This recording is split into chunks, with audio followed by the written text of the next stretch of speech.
എറണാകുളം തിരുവാണിയൂരിലെ 4 വയസ്സുകാരിയുടെ കൊലപാതകത്തിൽ കുഞ്ഞിനെ പീഡിപ്പിച്ച പ്രതിക്കായി പോലീസ് കസ്റ്റഡി അപേക്ഷ നൽകി. അപേക്ഷ ഇന്ന് കോലഞ്ചേരി കോടതി പരിഗണിക്കും. കസ്റ്റഡിയിലുള്ള അമ്മയുടെ ചോദ്യം ചെയ്യൽ ഇന്നും തുടരും. പിതൃസഹോദരനെ കസ്റ്റഡിയിൽ വാങ്ങിയ ശേഷം ഇരുവരെയും ഒരുമിച്ചിരുത്തി ചോദ്യം ചെയ്യാനാണ് പോലീസ് നീക്കം. തിയോഫിൻ ചേരുന്നു. തിയോഫിൻ, എപ്പോഴായിരിക്കും രണ്ടുപേരെയും ഒരുമിച്ചിരുത്തി ചോദ്യം ചെയ്യുക?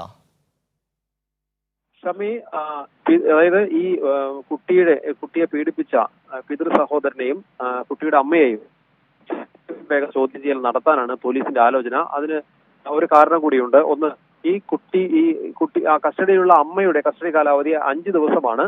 അതിൽ ഇന്നലെ തെളിവെടുപ്പ് മുന്നോട്ട് പോയിരുന്നു. അപ്പോൾ ഇനി ഈ കസ്റ്റഡി 5 ദിവസം പൂർത്തിയാകുന്നതിന് മുൻപ് തന്നെ എത്രയും വേഗം ഒരുമിച്ചിരുത്തിയുള്ള ചോദ്യം ചെയ്യലാണ് പോലീസിനെ സംബന്ധിച്ച് പ്രധാന ആവശ്യം. അതിനുള്ള കാരണം, കഴിഞ്ഞ ദിവസം അമ്മയോട് പോലീസ് ചോദിച്ചപ്പോൾ വീണ്ടും അവർ പറയുന്നത് തനിക്കിത് അറിയാമായിരുന്നില്ല, അതായത് കുഞ്ഞ് പീഡനത്തിന് ഇരയായ വിവരം തനിക്ക് അറിയാമായിരുന്നില്ല എന്നാണ് പോലീസിനോട് പറഞ്ഞിട്ടുള്ളത്. പക്ഷേ ഇത് പോലീസ് മുഖവിലേക്ക് എടുത്തിട്ടില്ല. അതുകൊണ്ടാണ് ഇരുവരെയും ഒരുമിച്ചിരുത്തി ചോദ്യം ചെയ്യാൻ തീരുമാനിച്ചത്. കാരണം പ്രതിയെ പോലീസ് ചോദ്യം ചെയ്തപ്പോൾ നേരത്തെ തന്നെ 1 വർഷത്തിനിടയിൽ പലതവണ 1 വർഷത്തോളമായി താൻ പീഡനം നടത്തിയിട്ടുണ്ടെന്ന് പ്രതി പോലീസിനോട് സമ്മതിച്ചിട്ടുണ്ട്. അതിന്റെ അടിസ്ഥാനത്തിലാണ് ഇരുവരെ ഒരുമിച്ചിരുത്തി ചോദ്യം ചെയ്യാൻ തീരുമാനിക്കുന്നത്. കാരണം ഈ മൊഴിയിലെ വ്യത്യസ്ത വന്നത് അതിന് മറ്റെന്തെങ്കിലും കാരണങ്ങളുണ്ടോ എന്നും പോലീസ് അന്വേഷിക്കുന്നുണ്ട്.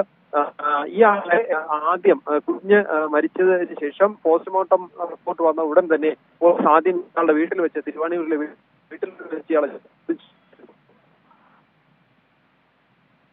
10-ലധികം പോലീസുകാരെ നിയോഗിച്ചാണ് നിരീക്ഷണ വലയത്തിലാക്കിയിരുന്നത്. അതിനുശേഷം കുഞ്ഞിന്റെ സംസ്കാരം കഴിഞ്ഞതിന് ശേഷമാണ് ഇയാളെ പോലീസ് സ്റ്റേഷനിലേക്ക് വിളിച്ചു വരുത്തി ചോദ്യം ചെയ്യുന്നതും അത് കഴിഞ്ഞ് അറസ്റ്റ് രേഖപ്പെടുത്തുന്നതും. നിലവിൽ ഇയാൾ റിമാൻഡിലാണ്. കോലഞ്ചേരി കോടതിയിൽ പോലീസ് കസ്റ്റഡി അപേക്ഷ നൽകിയിട്ടുണ്ട്. ഇന്ന് കസ്റ്റഡി അപേക്ഷ കോടതി പരിഗണിക്കും.